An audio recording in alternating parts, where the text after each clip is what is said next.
Good evening. Give everybody a minute to jump in here. Hello, Hero. Hello, Mel. Hello, Irish.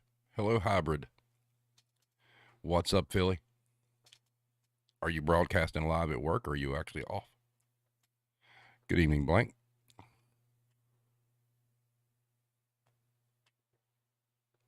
Give everybody just a second to get in here. What's up, Blame Tag? Today was new phone day. My old phone just got too damn slow and I had to go get another one. It wasn't really money I was planning on spending, but I get tired of just the messaging app taking forever to open up. Good evening, Adria. So it seems like the stream and everything's working just fine. So that's cool. Just a couple more minutes here. Give some more people time to jump in. Philly says, off. What is this nonsense? I'm at work and the new coworker is listening in. Welcome, new coworker. Join the fray. If you're listening and the new coworker has questions, shoot them on over, Philly. All right, so let's get the ball rolling here. Let us get into some headlines. The first one, Hero actually pointed this out to me a couple of days ago. Lowe's pioneers system to solve organized retail crime. And if you haven't seen that, it really is kind of like when you buy a cell phone and they have to activate it at the register. So they've got some tools now that will not function unless they're activated at the register. In theory, that sounds great. But when you look at like construction workers and people, who use tools for a living, I just got to think there's going to be some problems down the line. So, yeah, a little sketchy there. Guitar retailer moves to cloud for omni-channel strategy. That'd be Guitar Center. We all know that I shared some time there. They're trying everything in their power to save that company. If you follow Guitar Center employees, they just recently restructured the commission scale again. And yeah, so they effectively all took a pay cut. Good times. Bed Bath & Beyond is closing 87 more stores. See the list. I think we all saw this coming. If you've been going into a Bed Bath & Beyond or seen the news, they're pretty empty. So following up with that, 10 retailers to watch for a bankruptcy filing in 2023. Some notable names there: Party City, Kohl's, obviously Bed Bath & Beyond, and there are a few others. And then in this week's installment of Nobody Wants to Work, with layoffs, retailers aim to be safe rather than sorry. Again. This is for you, Irish. This is actually from an Irish publication. Shop of horror. Over half of Irish retail workers have witnessed a colleague being assaulted. And that's by customers, just to let you know. Should retail seek a middle path between being pro or anti-union? I'm pretty sure that comes from Retail Wire. Like every week, the links to these headlines are in the description of the video. You can check them out. Apple retail channel employees are facing layoffs. And retail channel employees, just to let you guys know, that's not inside the Apple store. Those are the people that work for Apple that are inside of Best Buy and things like that. They're getting ready to start letting them go. This next one I posted on Twitter early. Wanted to get Blame Tag's take on this. More than 40% of Americans say shopping at retail stores is quote unquote less enjoyable than before COVID, with nearly 2/3 blaming inadequate or poorly trained staff, new study shows. In all fairness, the staffing part I can understand, because people are controllable expenses and that's what companies do. But as Blame Tag had scoped it out, it was a very small sample pool of people that were polled. So it doesn't really represent a wider scale of the customer base. And then finally, wages continue to rise, but they still aren't keeping pace with inflation. I think we all pretty much know that, right? Okay, so assaulted by customers. Yes, correct. Blame Tag says customers who have to deal with me definitely think it's worse. Well, it's a give and take, right? They give you shit, you give it back. Hero says, should retail treat people like people rather than a controllable expense? Corporates gather around, listen to a story from Mr. Steve. Yeah, correct. All right, so we're going to get rolling into the topic here real quick. can't do this without mentioning our sponsor, The Serving Times. This one of his latest articles is quite entertaining, and I love it. I know he had some input from the ranty bastard. Self-checkout customers demand W-2s since they're doing the job of an employee. Fantastic stuff, Mr. Starr, as always. There's the link to the Serving Times on the screen, and it's also in the link descriptions in the bottom of the video. Also, too, if you like what we do, shameless plug, subscribe, hit the little bell, and then you can be alerted to all the nonsense that goes on. So, getting into the topic at hand. So, let me give you a little bit of background as to how this really got started. So, Alex Bitter from Insider had reached out to me, and we just had, a brief conversation talking about this. And he kind of, I sent him a video where I talked about this kind of before, and we were just talking about this particular article right here, which is something that really goes hand in hand with what I'm talking about tonight. Now, Sheetz evidently is a convenience store up north, to my understanding, and they are now reviewing its controversial smile policy that prohibits employees from having missing, broken, or badly discolored teeth. Sheetz says it's reviewing a policy that bars its convenience stores and gas stations from hiring people with visible teeth problems. Like all retail workers, employees at Sheetz are expected to show up on time and provide pleasant customer service. But a more unusual policy in the company's employee handbook says that applicants with obvious missing, broken, or badly discolored teeth, unrelated to a disability, are not qualified for employment with Sheetz. Insider obtained a written version of the policy and confirmed it with 3 former employees who had or have had access to it. The policy is under review after Insider's inquiry. Your inquiry has prompted a more specific review to ensure our policies are aligned with Sheetz's commitment to foster a culture of respect, their PR manager said. They're based in Pennsylvania, and they have about 650 locations. Now, the meat and potatoes of the actual article, the smile policy targets its mostly working-class store staff, employees say. 3 former employees told Insider they believe that employment decisions are made based on what applicants' teeth look like. Some employees refer to the rule as the smile policy. I hate the policy, a former employee in North Carolina said. This person, who worked for Sheetz for several years before leaving last year, declined to speak on the record for fear of professional consequences. Is really disgusting and kind of classist, especially when the majority of people you're employing are going to be lower income, the former employee said. Sheetz's policy contains a section aimed at current employees who don't meet its smile standard. The time frame for resolving issues such as this should not exceed 90 days, the handbook reads. In the event a current employee develops a dental problem that would limit their ability to display a pleasant, full, and complete smile, we cannot permit this situation to go on indefinitely, it says. In cases such as this, the employee and store manager, to include the DM and employee relations as necessary, will work to come up with a mutually agreed upon resolution. It adds, Sheetz believes that an employee's smile during interactions with customers and coworkers is critical to creating the sense of hospitality in our stores that we strive for. Yeah. So, before we get into the rest of it, that's kind of how this kind of started.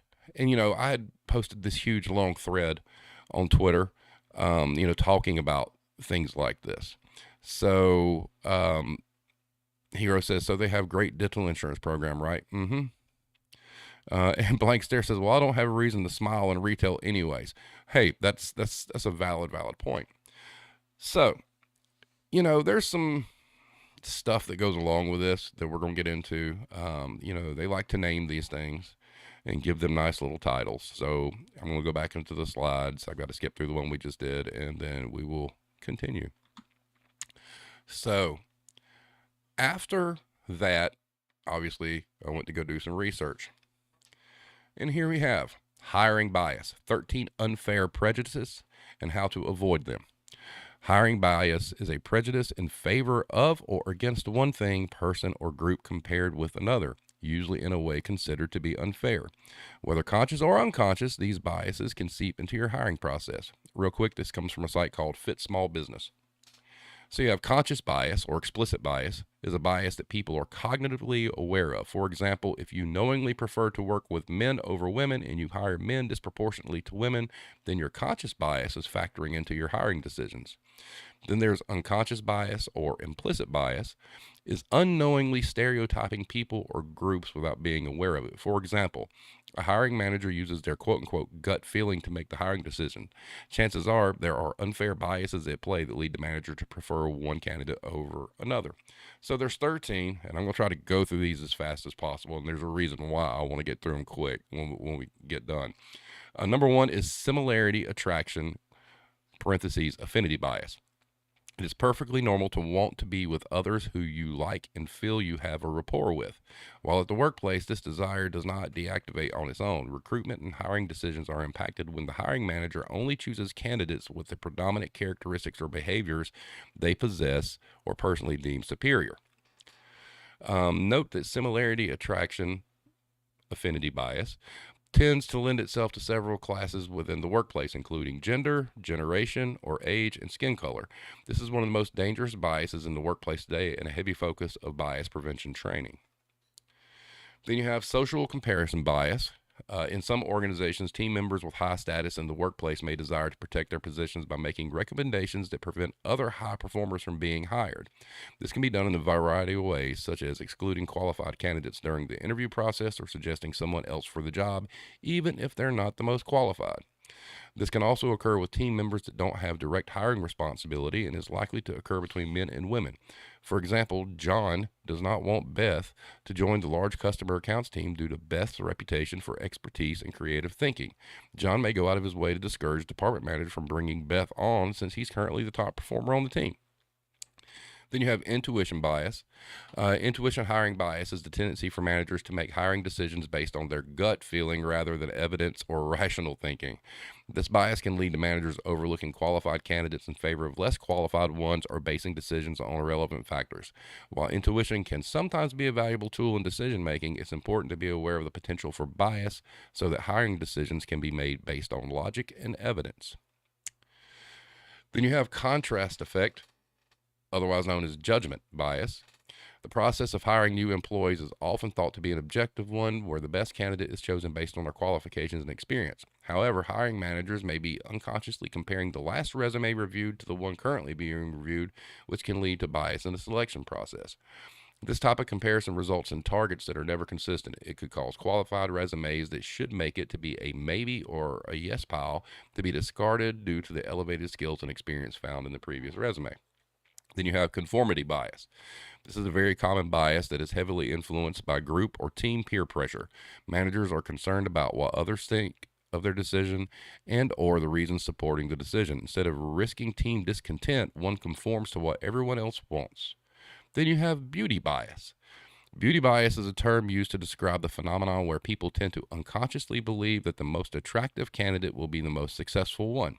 This bias can have a profound impact on people's lives as it can cause them to make hiring decisions based on looks rather than qualifications.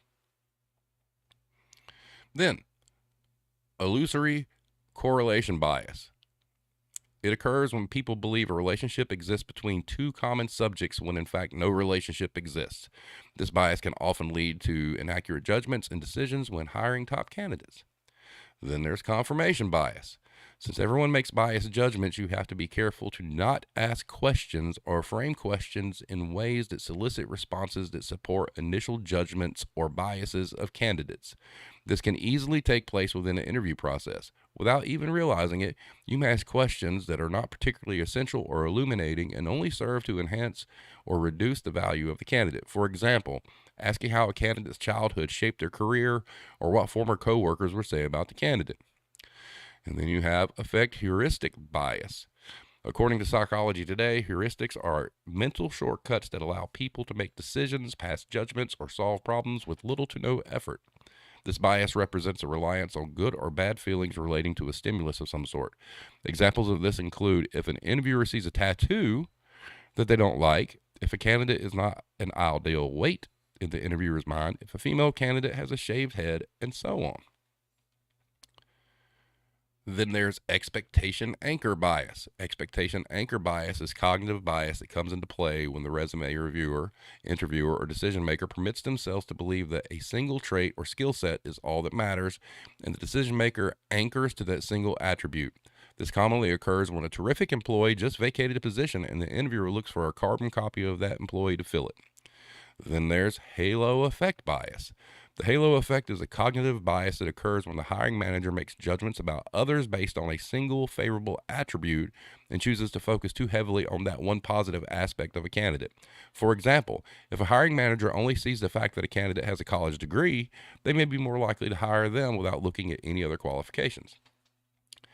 And then there's horn effect bias.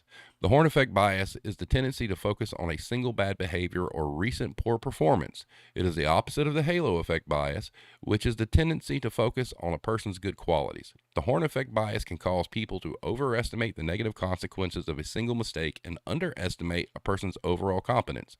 It can also lead to a distorted perception of an otherwise qualified candidate. Then number 13, overconfidence bias. Overconfidence bias describes a tendency for people to be overly confident in their abilities. In the context of hiring, this means that the recruiter is overly confident in their ability to select the right candidate. They believe that they can look at a person's resume and determine if they are the best fit for the job. However, this is not always the case, as a person's qualifications may not be evident from their resume, and the hiring manager may not have the necessary skills to properly assess them. So bottom line here, it's important to be aware of the different hiring biases that can impact your decision making when it comes to bringing on new employees. By understanding and being mindful of these biases, you can work to eliminate them from your process and make more objective decisions. Remember, the best candidate for the job may not always be the most obvious choice, so it's important to take the time to assess each candidate thoroughly. So then we have this from Colorado State University College of Business. Hiring managers unable to see past applicants' visible tattoos. Finding a new job is never easy, but College of Business research found that visible tattoos will likely make the job search even more difficult while also decreasing the amount offered for initial salaries. Management professor Chris Henley and her co-authors found that prejudice associated with visible tattoos is difficult for job applicants to overcome. Their recently accepted paper, Visible Tattoos as a Source of Employment Discrimination Among Female Applicants for a Supervisory Position in the Journal of Business and Psychology, explains the details. Countless studies analyze workplace discrimination based on stereotypes. Plenty of those specifically look into stereotypes associated with tattoos. It's built on the foundation to further examine whether visible tattoos are likely to lead to adverse employment outcomes, and if so, what drives these effects. We were shocked at how hard it is to overcome discrimination based on tattoos, she said. We really thought we could find a point at which hiring managers could move past it, but we didn't get to that point. The 3 studies concluded that tattooed applicants were less likely to be hired, especially if they have larger, more aggressive tattoos that are harder to conceal. Those with mild tattoos who were hired were offered lower salaries and rated lower on competence than their non-tattooed counterparts. And people with more extreme tattoos were hit even harder by these discrepancies. Highly qualified candidates were able to lessen salary discrimination and achieve decent offers, but their competence did not lessen hiring discrimination. They received the same rate of job offers as less qualified individuals with tattoos. Volunteer experience did not alleviate prejudice at all. Further, the results suggest that a mild visible tattoo could lead to a dip in initial annual salary of $2,159. With that, even if the tattoo has no further effects on performance evaluations, promotions, or pay raises, the difference adds up over time. If the company gives 2% annual raises, the mild visible tattoo could cost the employee more than $23,000 over 10 years. Tattoos will make it harder to get a job. It will take longer. You might have to work harder to find the right employer. It's a struggle for people who have tattoos. One thing we didn't get to explore was if certain industries like fashion, music, or sports might be more accepting or even see tattoos as an asset. So you'll have to find what works for you. Ultimately, this research shows that stereotypes and biases against visible tattoos may cause hiring managers to automatically exclude this growing population regardless of applicants' qualifications. Those considering body art may opt for less extreme tattoos in easily concealed locations to increase their odds of getting a job offer. Additionally, emphasizing job qualifications and competence will aid in overcoming stereotypes attributed to those with visible tattoos. I don't like it when we blame job applicants, though. They just happen to have body art and are perceived in a certain way. Really, we need to start focusing on the hiring managers and what they fixate on. We might have to do some training with hiring managers and help them become aware of their biases, and not just body art, piercings, or attire. It's really appearance-based bias. And then we have this from Study Finds.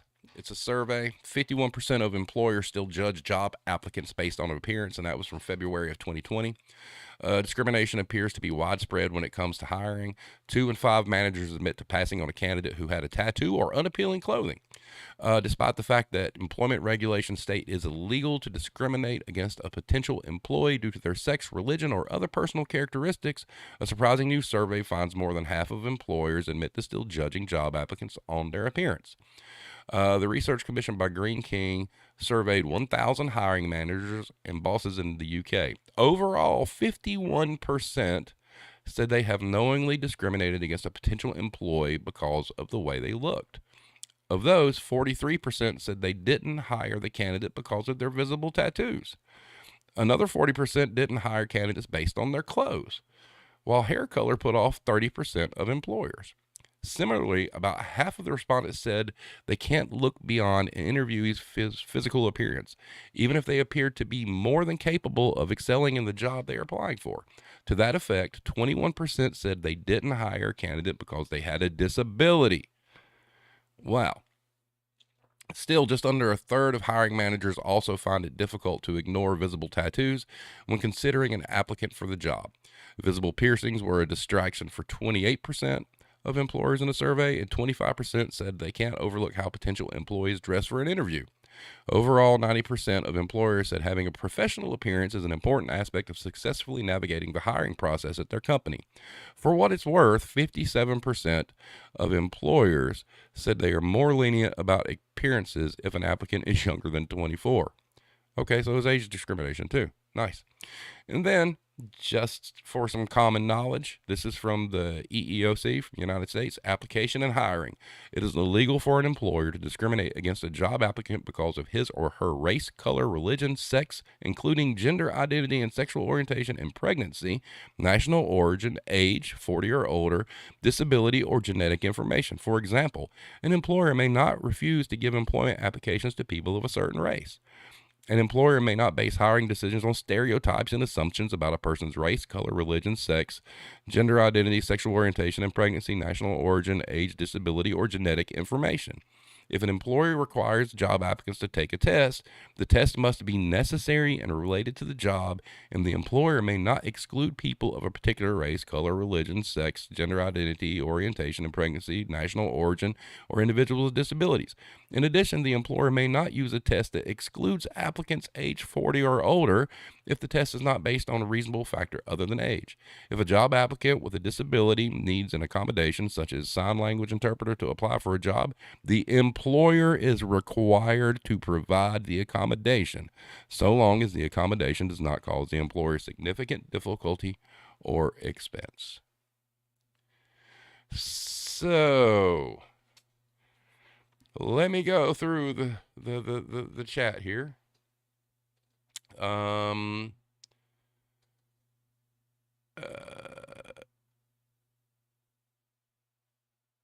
Russell says intuition hiring can be effective in many ways. Sometimes, yes.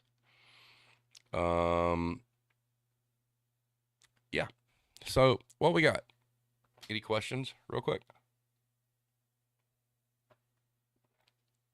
So, yeah, that's a lot to unpack. There's a lot going on there. And I have some things to say about that. So, let's kind of look at it like this. We spend a lot of time talking about how the media disparages the workforce because, it's obviously the workforce's fault for everything. And at a time where we continue to hear this generation's lazy, or nobody wants to work, or people are quiet quitting, or all this other stuff, we don't ever talk about this, especially in the retail industry. Okay, so you have employers complaining about they can't find applicants, or nobody wants to work, or whatnot. And I think it's so awesome that people have sat down and taken every kind of discrimination bias there is and gave it a clever little name. But what's being done about it? Not a damn thing. And the reason I say that is because hiring managers have all the power. There's no one policing that. There's no way to police that, but it's happening. And anybody out there who's been a hiring manager, and there's a couple of reasons as to why. If you've never committed one of those biases, or you say you haven't, you need to check yourself, because chances are you probably have. And some of those biases you checked because somebody above you instilled in you that you were to do so. Now, one of the big problems with it is, why are these things going on, right?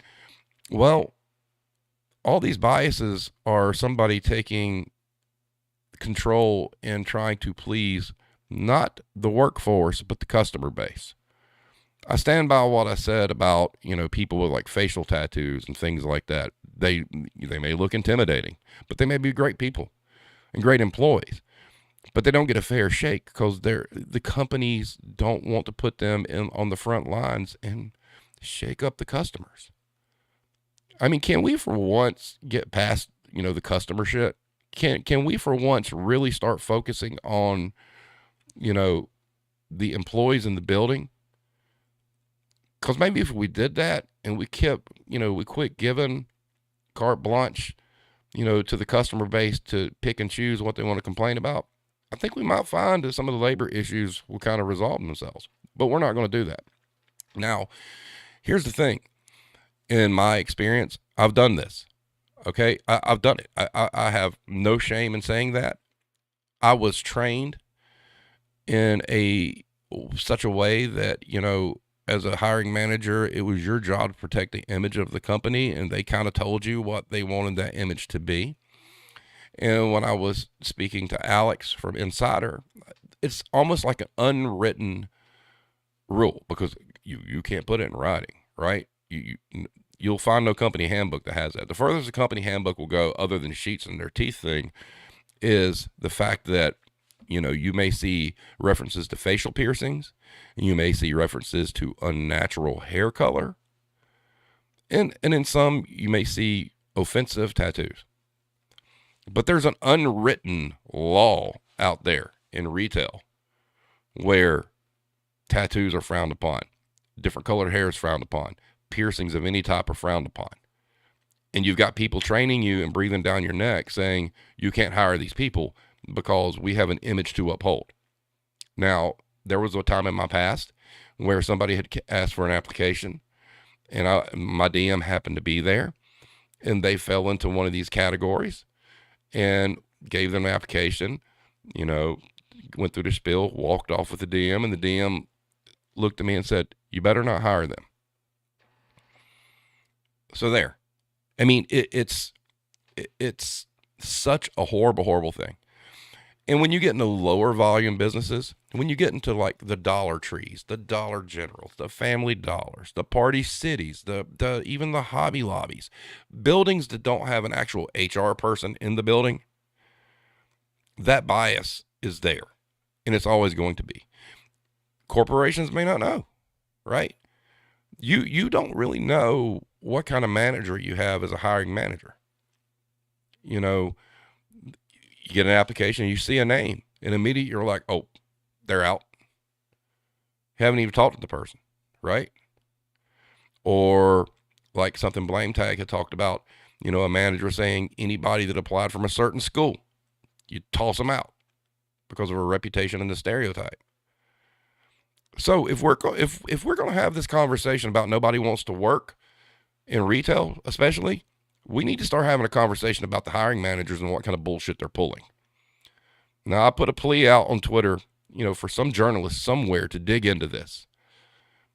And, crickets, that's fine. Maybe somebody eventually will. Maybe the sheets thing will start. Maybe the conversation I had with Alex from Insider will start turning some wheels.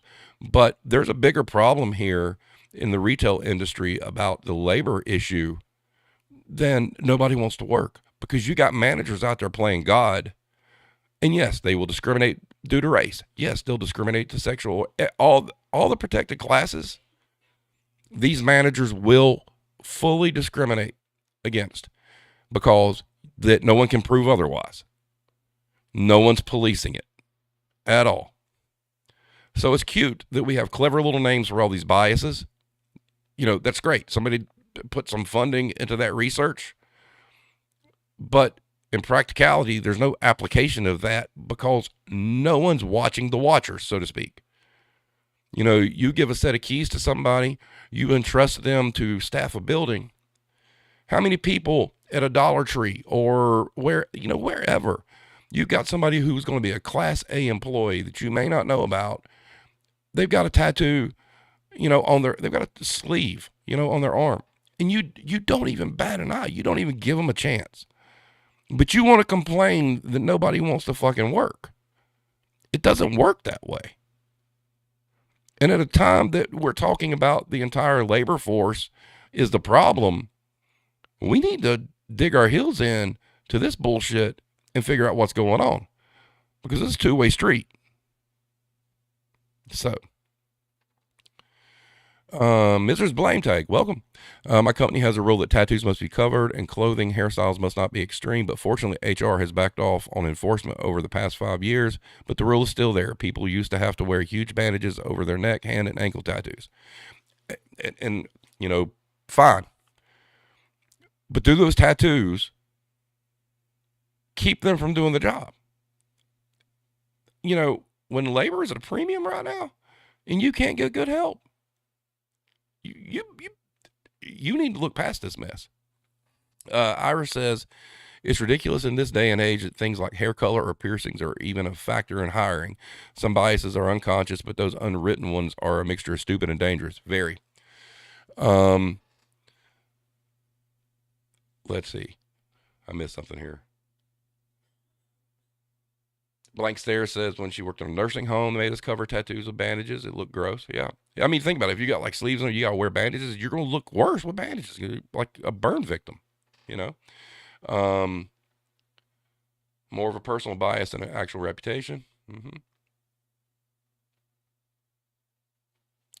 This was Blame Tag says, oh, absolutely not. I think that's why they've turned a blind eye recently. Yeah. And some companies are going to, but like I said, the problem, like the thumbnail for the video, it's the hiring managers. It's not being policed. It's not being documented. There's hardly any way to prove it, but it's happening. And guys, if you've worked in this business, it's still happening. This is not a shocker. This is not like some breaking news headline.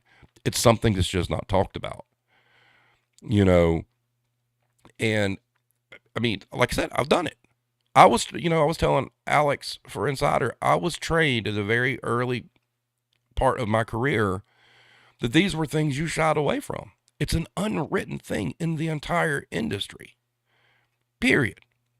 And then even if the corporation doesn't see it that way and they're open to diversity and all kinds of different people, your hiring managers are not, ladies and gentlemen. They are not. It's their store. They're going to hire a certain type of person, and they're going to go without employees to find the ones that they want. It's stupid. It's real. And the conversation needs to be opened up industry-wide. Yes, companies have a right to have an image. Neil Saunders on Retail Wire had made a comment, fine. You want a nice uniform? Well, guess what? The company should provide it.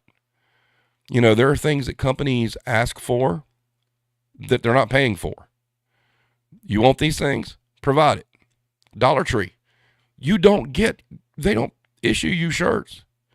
The advice is go to a Goodwill and find any shade green polo you can and go buy it.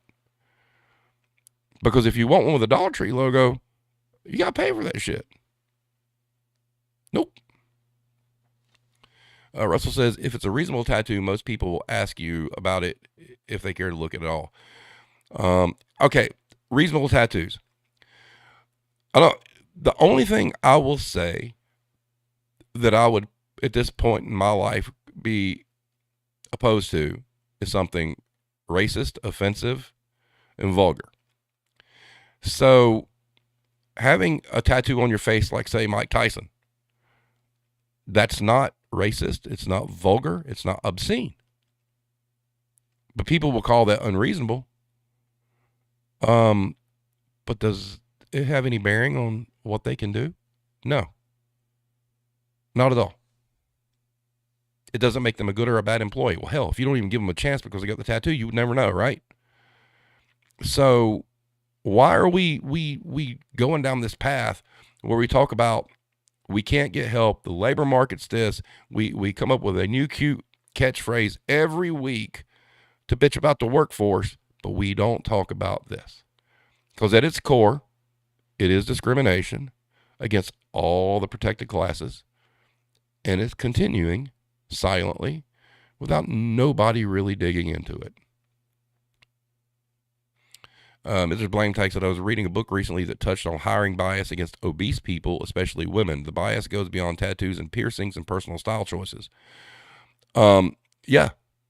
One of the biases, I mean, it really is. I mean, you could throw all this into just the appearance category.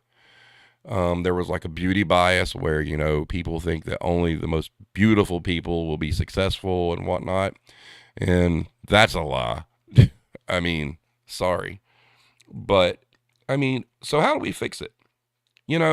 How do we get this out there to where people actually have a conversation about it and really investigate it? I did see there was somebody had talked about they took names off applications or resumes. But there again, too, when you call them in, the biases are still there. It's kind of twisted because it's even on the hiring side. If you wanted to eliminate everything, it's almost like you must hire everybody, right? And, when you hire somebody, it's up to them to prove that they can do the job. I mean, we're not going to say that that's any different, but it's getting them in the door. And, like Ira said, at this day and age where we are, how society is progressing and there's more alternative lifestyles and alternative looks and things like that that are more mainstream, you might be shooting yourself in the foot not hiring some of these folks. Ira says, on the other hand, I'm not going to tell Iron Mike he didn't get the job because of his tattoo. In that case, he'd get the job, right? But see, that's the thing. No one's telling these people they're not getting the job because of the tattoo. They're only ponying up and admitted to it in anonymous surveys and things like that, right? So Iron Mike could assume that it was a tattoo, but nobody told him it was. But it sure as shit was. Blame Tag says, I'd be more successful if there was a beauty bias. I'm going to wait for Mrs. Blame Tag comments on that. She's going to be the authority on that subject. Here it says, most places have some verbiage along, can you lift X amount? Can you stand for X amount? If you say yes, you say yes. True. They're they put, if you can lift 50 pounds or you can stand, for X amount of time. And there again, that's another argument in itself. I'm all for cashiers getting stools. Cashiers shouldn't have to stand there. I mean, if they're able to ring up groceries sitting on a stool, let them. That's stupid. Why are we fighting about this? I mean, it's just dumb at this point. If you got a cashier that's full-time standing on their feet for 8 hours, sitting there doing a monotonous task, scan. Look, these floors in these businesses will kill your knees. Let them sit the fuck down.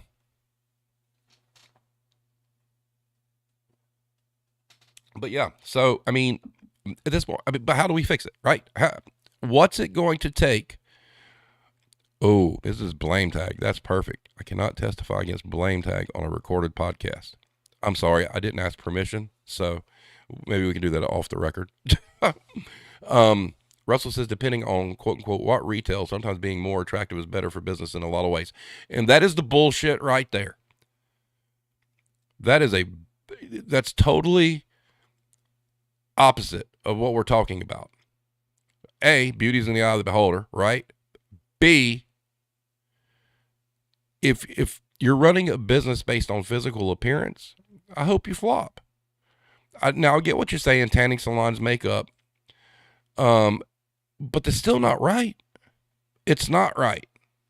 Okay, you know, you mean to tell me you need to have an absolutely beautiful female sit behind a counter at a tanning salon and make appointments, and that's all they do, but somebody who might be less attractive can't do the same fucking job? No, that's not how that shit works. It's not how any of this works at all. And, it's, and even then, I mean, okay, the flip side. I mean, you'll be devil's advocate. The biases of the dumb blonde. Pretty blonde employee comes in and you immediately think they're stupid. And you don't have, so I guess it could work conversely, easily. Do you buy that dented box or the good box? Dented box, so you get a discount. Of course. Iris says, seriously though, it's definitely a hangover from a toxic culture where people were judged on appearance more than character. The only way to change it is to change the systems of corporate toxicity. Correct. It's like I said, we've got the EEOC, we've got laws that protect. Those laws are shallow because it's not protecting anybody because this shit goes on consistently. It's a problem. And it's not just a problem in retail, it's a problem elsewhere. I mean, God, I tell you right now, family-owned businesses, locally owned businesses, they are going to be the top offenders there. Top. Guaranteed. And not a damn thing can be done about it. Unless somebody investigates it, undercover, busts it, and makes it a thing. Hero says, with all these job finder tools, why not just see if your zip candidates check yes or no? They can do said task and offer the job through that. Okay, see, that's something that's been talked about.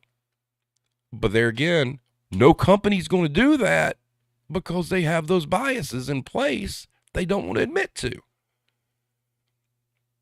That's the way it should be. It should be anonymous applications. You can't, with the work number and stuff, you can't really verify anybody's background anymore. So it's all a crapshoot on the experience side anyway. But what you do is you bring somebody in, sight unseen. All companies have mostly have a 90-day probationary period.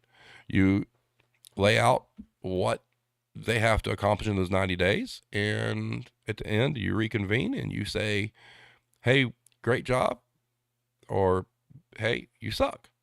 But there again, too, if you hire somebody sight unseen, you're going to have managers out there that if a company said, hey, by the way, this is what we're going to start doing to fix the labor issue, you got to hire everybody that applies. You offer them the job through email. They'll come up to introduce themselves. You'll find out their name, blah, blah, blah, blah. And these managers are going to be pissed off and waiting for that 90 days. They're going to try their best to fire these people no matter what.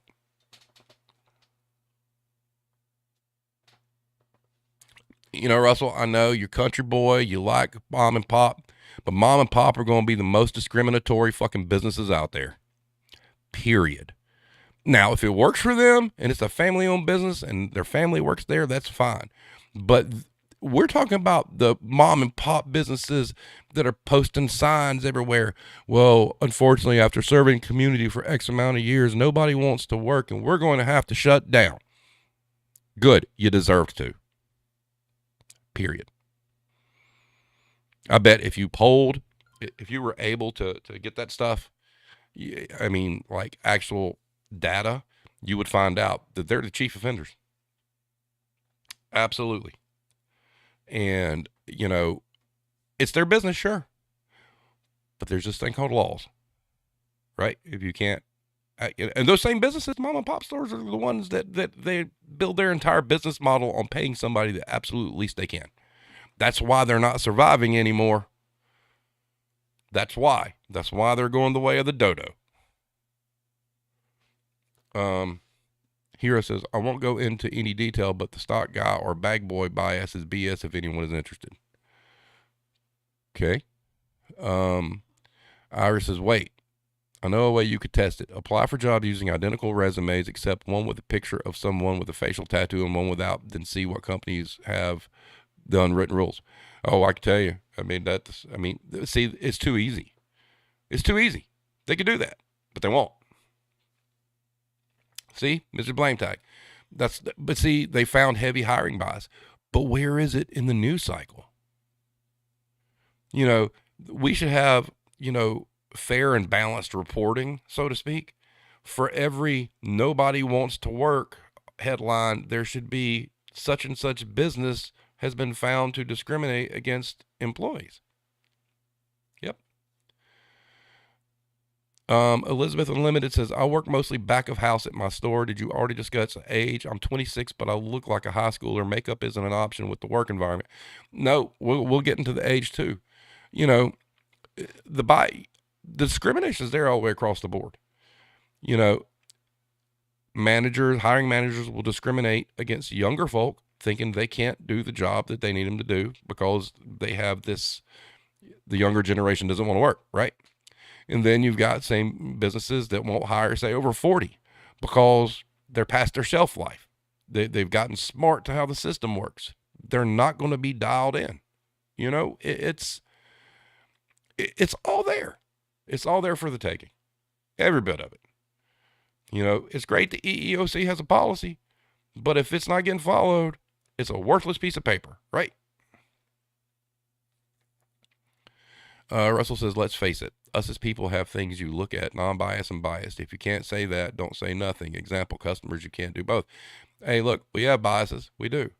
But in the workplace, in order for the labor force to get a fair shake, we've got to get out of that. It doesn't make it, you can, if you have the bias, that's okay. As long as you're not acting on the bias. Let's say you don't like people with tattoos. Okay. That's your own personal thing, but you need not let that bleed into your hiring process. Right. We all like what we like. We all dislike what we dislike. There's nothing wrong with that. But in the concept of the labor market, with all the nonsense that's going on, all that shit's got to get thrown out the window. Because that's a problem. And I get really sick and tired of hearing these businesses complain about they can't get people when good and damn well they're discriminating against people that they could hire to fill the spots, even if it was temporary and they didn't work out. They won't do it. It is not personally impossible to do that because I've fucking done it. If you're desperate for help and you need bodies, you will start to turn a blind eye to all the things you've been raised on and all the things you've been taught because you need people. And then when you do that and you hire people, all it takes is the first one that you hire that breaks the stereotype, breaks the bias and whatnot, and all of a sudden it's over. It's over. And that's fact.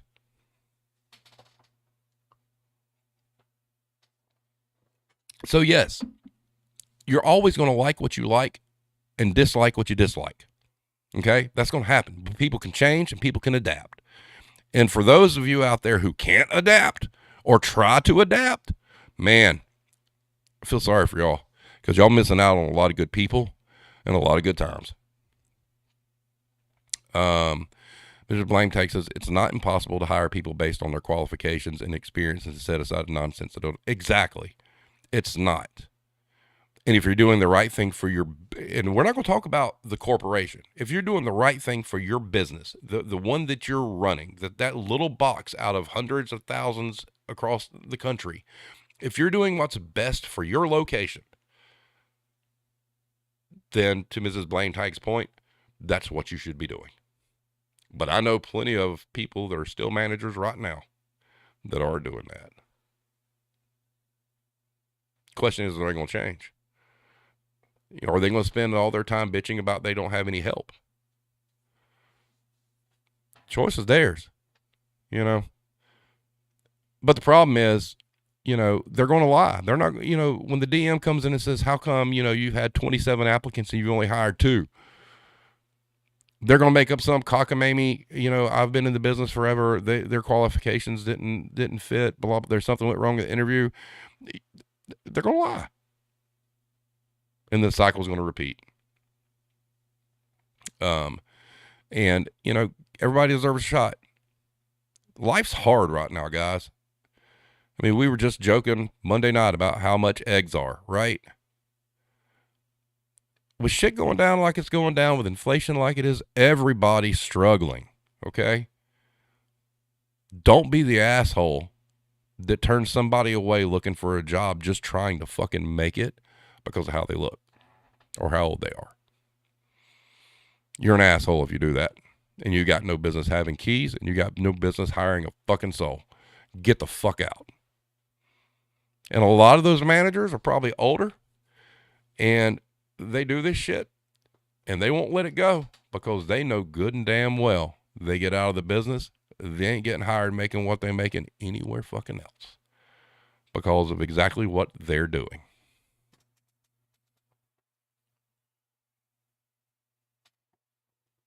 Now, to Hero's point, you know, there have been times where, you know, I remember when I was at home, the home decor store, you know, I had this big hiring push, and I actually scheduled 50 interviews for a week. And I think 3 to 5 showed up. Wasted my time calling them and whatnot. And yeah, I was a little pissed off, but I hired all 3, you know, but then again, you got to look at it the flip side. You know, as managers, we complain. I complained. I'm like, well, fuck, man. I just spent all this time calling these people, setting up these interviews, scheduling and taking all my time to do this, right? How many people out there wake up in the morning and decide, I really want to go work at the at-home store, or I really want to work at Dollar Tree? I don't really think these are aspirations and goals most people have. So chances are they were applying for everything that would stick, but they got a call from somewhere else they'd rather work. And that's it. And there's nothing wrong with that. Yep, I called you, Russell. Sure did. And you worked out just fine. But I'd worked with you before. Your quality of work's good. Never had a problem with your quality of work. I think you're good people. You know? You're much more, like I said, country boy, so to speak, and there's nothing wrong with that. Like I said, there's nothing wrong with liking what you like and not liking what you don't like. It's being able to navigate that when you're hiring people and trying to run a business. That's the hard part. And, you know, you got to wake up to it. I mean, you know, how many hours does a manager want to work? Yeah, I hired you despite the tattoo. See? Ha. But, you know, it's hard out there. And my whole vector on talking about this is quit saying people don't want to work, and that there's a labor issue in the retail industry when you have managers turning people away, sometimes just because of how their name's spelled on the resume. That happens too. So stop it. Insider, New York Times, Washington Post, Wall Street Journal, all you fuckers are guilty. Can you take a month to get off the workforce's back and start really dialing into the hiring practices of these businesses?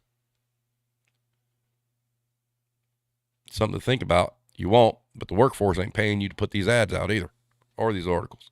That's why the serving times is class journalism.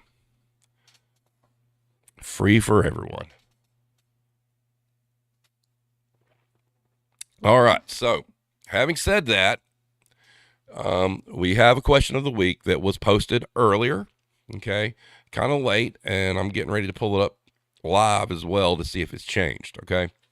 So what that was today's question is a poll for tonight's show. Be honest, as it's 100% anonymous, and we will discuss this evening. Poll is in the next tweet.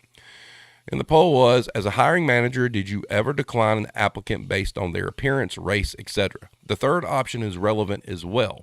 Did you decline an applicant due to your upper level management making it known what they preferred the company's image to be? Now, at this point, when I did this, 55.6% said no. Good on you. and it looks like it's running away. But technically speaking, yes, and yes, because of upper management pressure, it's not that far of a gap. But that upper management pressure right there is kind of scary if you really think about it. And that goes along with what I was saying about how you're told this is what we want. Now, as of right now, this same poll live, and it'll change, and I'll let everybody know what the end results are. But as of right now, yes is at 9.1%. No is at 54.5%. And then yes, upper management pressure is at 36.4%. So far closer than a lot of people would hope that it would be. And I think really and truly, I mean, a lot of it has to do with, how many people are polled. If we were able to get a larger scope of people, I think we'd find that the numbers are probably much more horrible than that. Long-haired nipple people. Oh, that's great. Also, too, I did run a poll, and it's a 7-day poll, but we're going to kind of go over it right now, because I think that it's pretty important. It's a little bit off topic, but on topic at the same time. I posted a poll. In searching for a new job, what is the most important factor to you? There's 4 days left on this poll. There's been 152 votes. The options were wages, work-life balance, affordable benefits, and the quote-unquote culture. So far, work-life balance is winning at 46.7%. Wages is second at 43.4%. Affordable benefits is at 3.3%, and the culture is at 6.6%. I'm really upset. I really hoped culture would come in last, but 6.6 is not an admirable number, so it kind of goes along with what I was looking for, which is when they start spouting off this culture bullshit, red flag, run. So, because you had these people at the World Economic Forum saying that, the number one thing that people want in employment is a great company culture. Well, 152 people say otherwise. Although I'm really kind of shocked that culture is beating out affordable benefits. But then again, our healthcare system is ridiculously broken anyway, and the fact that it's attached to employment is equally shitty, and it is just what it is. So, having said that, anybody got anything to add real quick before we get off here? And guys, if you're applying for jobs and you feel like that there's a possibility you're discriminated against, reach out to the hiring manager and start asking why you weren't called back in for a second interview, or what was it about your qualifications. And, maybe we can collectively get together, as a group and try to figure out some way to sample this and figure out how bad it really is. And maybe, just maybe, all of us on Twitter, if we can find a journalist that's willing to investigate this, I'd like to see some hard data on it. I really, really would. And I think that if the hard data was actually there and it was a broad section, good numbers, I think that we would find it's pretty horrific. And part of that's going to fall on, the labor department, because if we were to find out that it's going on rampantly, right, then the EEOC is just worthless because it doesn't mean anything. Every one of these companies we talk about in their handbook has basically that EEOC statement, right? You're wasting a sheet of paper in your handbook if you got managers who are violating it every single fucking day. So we need to do better. The retail journalists, you need to lay off the workforce for a minute. I mean, here we are, we're talking about, nobody wants to work still and quiet quitting, yet we've got company after company after company right now laying off thousands of fucking people. Right? Which is it? Nobody wants to work, or we don't want you to work here anymore? Fucking figure your shit out, guys. Because the workforce is getting really a little bit sick of your shit. And it's going to backfire on a bunch of y'all. And a bunch of retailers already has, because bankruptcies are coming. So, it's we got a long way to go. A long way to go.